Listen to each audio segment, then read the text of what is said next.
गर्मी में बहू का नीले ड्रम का जुगाड़। कितनी गर्मी लग रही है, ऊपर से इस चूल्हे के धुएं से और दम घुटता जा रहा है। पूनम अपने छोटे से घर में मिट्टी के चूल्हे के पास बैठी गर्मी से बहुत परेशान हो रही थी। तभी घर में उसके बूढ़े सास ससुर मदन और जानकी आते हैं तो दोनों धुएं के कारण खांसने लगते हैं। अरे बहू, ये धुआं इतना कैसे फैल गया? अरे यहाँ तो दम घुट रहा है मेरा। माँ जी, बापूजी, आप दोनों बाहर आंगन में जाकर बैठ जाइए, यहाँ धुएं से और तकलीफ होगी आपको। दोनों घर के आंगन में जाकर बैठ जाते हैं। बाहर आंगन में मदन की बेटी कविता बर्तन धो रही थी। पता नहीं कब ये गर्मी का कहर हम गरीबों का पीछा छोड़ेगा। माँ, जब तक खाने की व्यवस्था नहीं हो जाती आप दोनों बाहर ही बैठिए। बेटिया, यहाँ भी तो गर्मी से दम घुट रहा है। पूनम का घर अंदर से एक कमरे का छोटा सा घर है, जहाँ केवल एक चारपाई, मिट्टी का चूल्हा, एक पुराना टेबल फैन और कुछ ही मिट्टी के बर्तन थे। गर्मी का मौसम चल रहा था। कड़ाके की गर्मी से पूनम का शरीर पसीना पसीना हो चुका था। थोड़े समय बाद खाना बनकर तैयार हो जाता है तो सब घर में आते हैं। कविता, बच्चे कहाँ हैं? बाहर खेल रहे होंगे कहीं वो। बाहर इतनी गर्मी है, ये बच्चे भी ना मेरी एक नहीं सुनते। अगर रोज रोज वो बाहर धूप में खेलते रहेंगे तो वो बीमार हो जाएंगे। क्या हो गया इस पंखे को? चालू होने के बाद भी ये हवा नहीं दे रहा। गर्मी के मारे दम घुटने लगा है। माँ, ये पंखा बहुत पुराना हो चुका है, इसलिए इसकी हवा नहीं आ रही। बहू, तू खाना जल्दी बना दिया करना। तेरे खाना बनाने के चक्कर में पूरे घर में धुआं हो जाता है और फिर हमें काफी समय तक बाहर धूप में ही बैठना पड़ता है। बापूजी, हमारे पास एक ही चूल्हा है। पहले मैं सब्जी बनाती हूँ, फिर रोटियाँ बनाती हूँ। इस वजह से खाना बनाने में समय लगता है। अरे पसीने से तो पूरे शरीर में खुजली हो रही है मेरे। जानकी, मैं दरिया पर जा रहा हूँ नहाने। पसीने से पूरा शरीर गीला हो गया है मेरा। मदन बाहर चला जाता है। पूनम के इस घर में बाथरूम नहीं था, इसलिए सब पास के दरिया पर जाकर नहाते थे। और गर्मी से बचने के लिए ना उनके घर पर कूलर था, ना अच्छा पंखा। थोड़े समय बाद पूनम के दो बच्चे रोहन महेश घर आते हैं। दोनों भी पसीने से पूरे भीग चुके थे। कहाँ गए थे तुम दोनों? पता है ना बाहर कितनी गर्मी है। तभी महेश मिट्टी के मटके से पानी पीता है तो उसे उल्टी हो जाती है। महेश, क्या हुआ बेटा? माँ, ये पानी तो कितना कड़वा और गर्म है, पिया भी नहीं जा रहा है ये। बेटा, ये काफी पुराना हो गया है ना, तो गर्मी के कारण इसमें बदबू फैल गई है। पीने का पानी महीनों गिनती नहीं आ रहा। गर्मी का मौसम आया नहीं कि मीठे पानी नल में आना ही बंद हो जाते हैं। पूनम के परिवार वाले बड़ी गरीबी में अपना जीवन बिता रहे थे। थोड़े समय बाद पूनम का पति संदीप घर आता है। अरे पूनम, जल्दी खाना निकालो, आज कारखाने में बहुत काम है, मुझे जल्दी भी जाना है। थोड़े समय बाद सब घर में फर्श पर खाना खा रहे थे। जी, आप कहीं से एक अच्छा पंखा ले आइए ना, गर्मी के कारण घर में बैठा ही नहीं जा रहा है और ये पंखा भी हवा नहीं दे रहा। हाँ बेटा, तू कैसे भी करके एक पंखा ले ही आ, वरना ये गर्मी हमारी जान ही ले लेगी। इस साल गर्मी तो कुछ ज्यादा ही लग रही है, पहले तो इतनी गर्मी कभी नहीं लगती थी।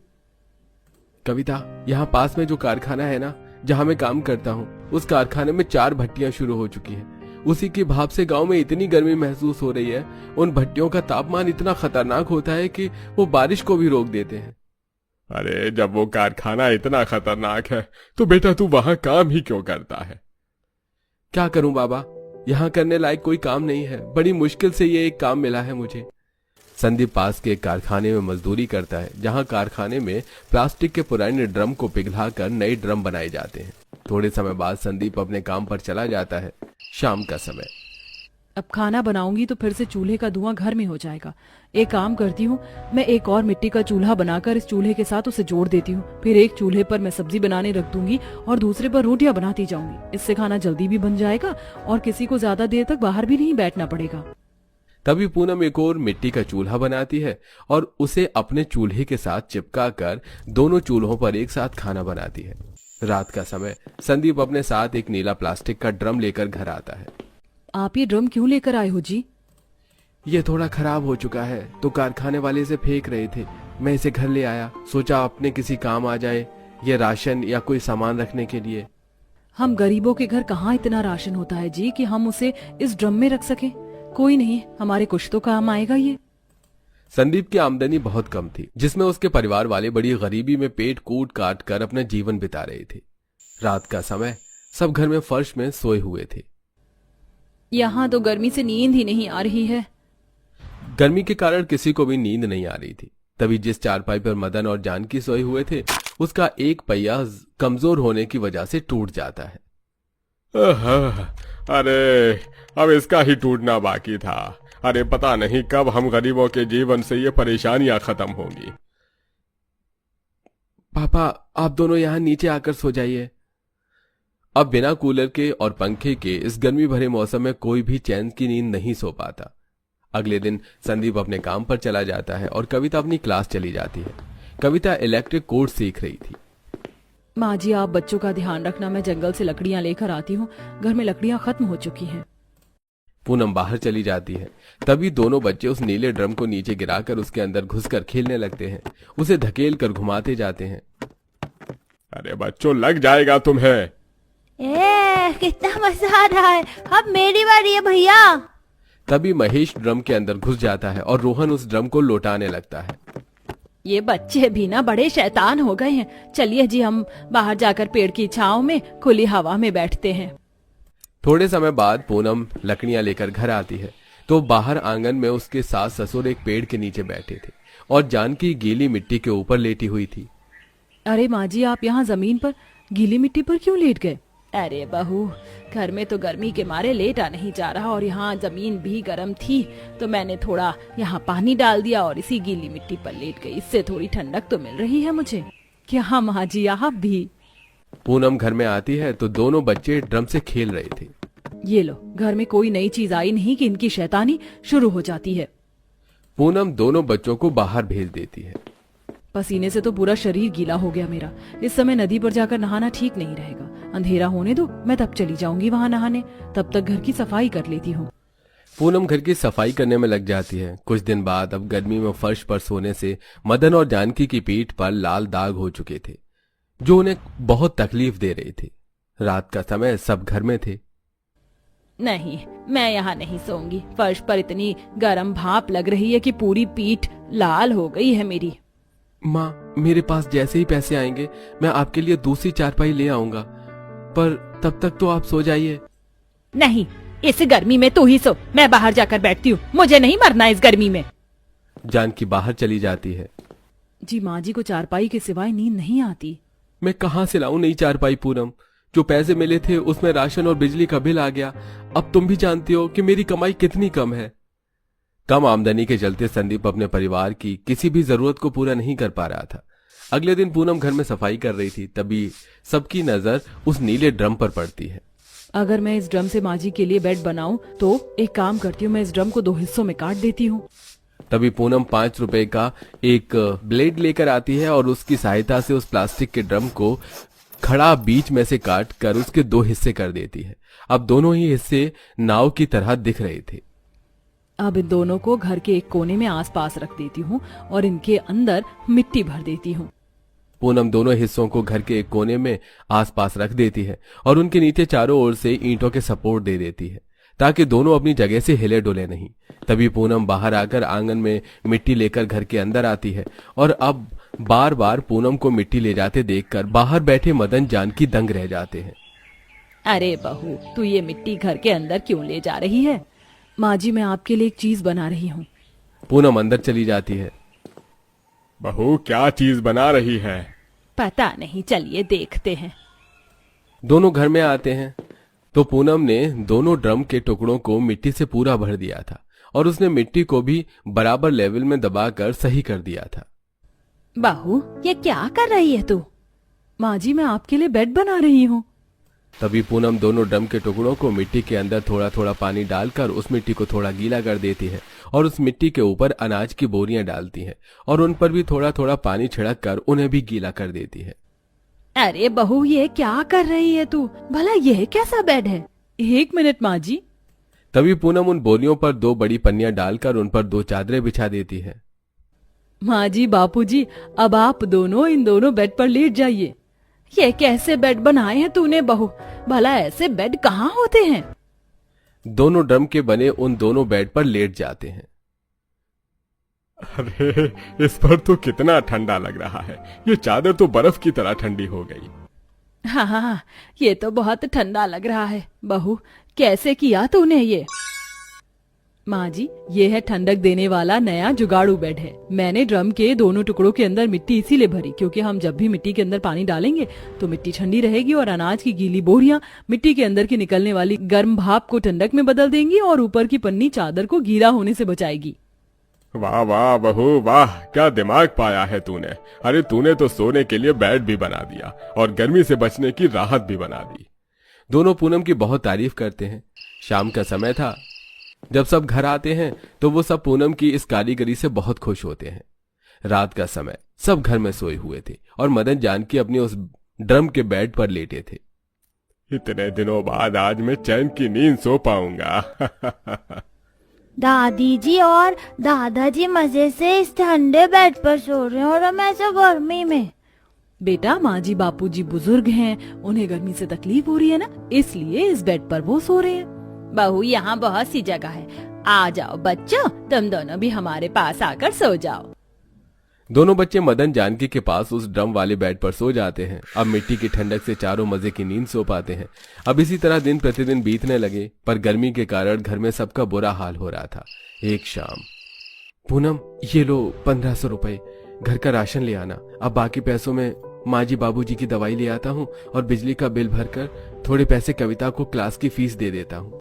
राशन तो है नहीं, मैं अभी ही जाकर राशन ले आती हूँ। पूनम मार्केट से एक दुकान पर आकर राशन लेने लगती है। काश कि हमारे पास कुछ पैसे होते तो हम भी एक कूलर ले आते थे जो मेरे परिवार को गर्मी से तो बचाता था। तभी पूनम की नजर सामने एक कबाड़ की दुकान पर पड़ती है जहां कूलर की एक मोटर, पंखा और एक पानी की मोटर पड़ी हुई थी। ये देखकर पूनम उस कबाड़ वाले के पास जाती है। भाई साहब, ये मोटर चालू है क्या?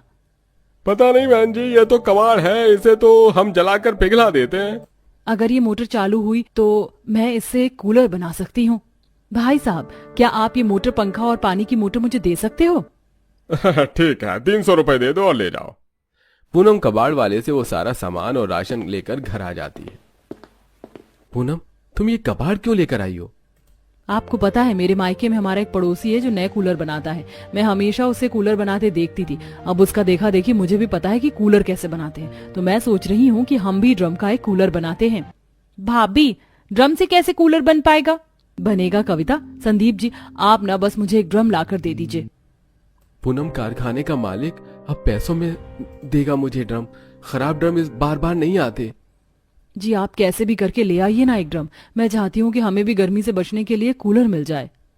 ठीक है, मैं कल ले आऊंगा। अगले दिन दोपहर में संदीप एक ड्रम लाकर पूनम को देता है तो पूनम उस ड्रम को सामने गोल आकार का छेद करती है और आजू बाजू 2 बड़े चौकून छेद करती है। और जैसे उसने उस आदमी को कूलर बनाते हुए देखा था, वो वैसे ही उस ड्रम के अंदर मोटर और पंखे को फिट कर देती है। कविता, तुम्हें तो इलेक्ट्रिक काम आता है ना, तुम इसकी वायरिंग कर दोगी? ठीक है भाभी। कूलर का ढांचा बनकर तैयार था। तभी कविता उसमें वायरिंग करती है और उस मोटर को ऑन करके देखती है तो मोटर चालू हो जाती है। अरे वाह, ये मोटर तो चालू है।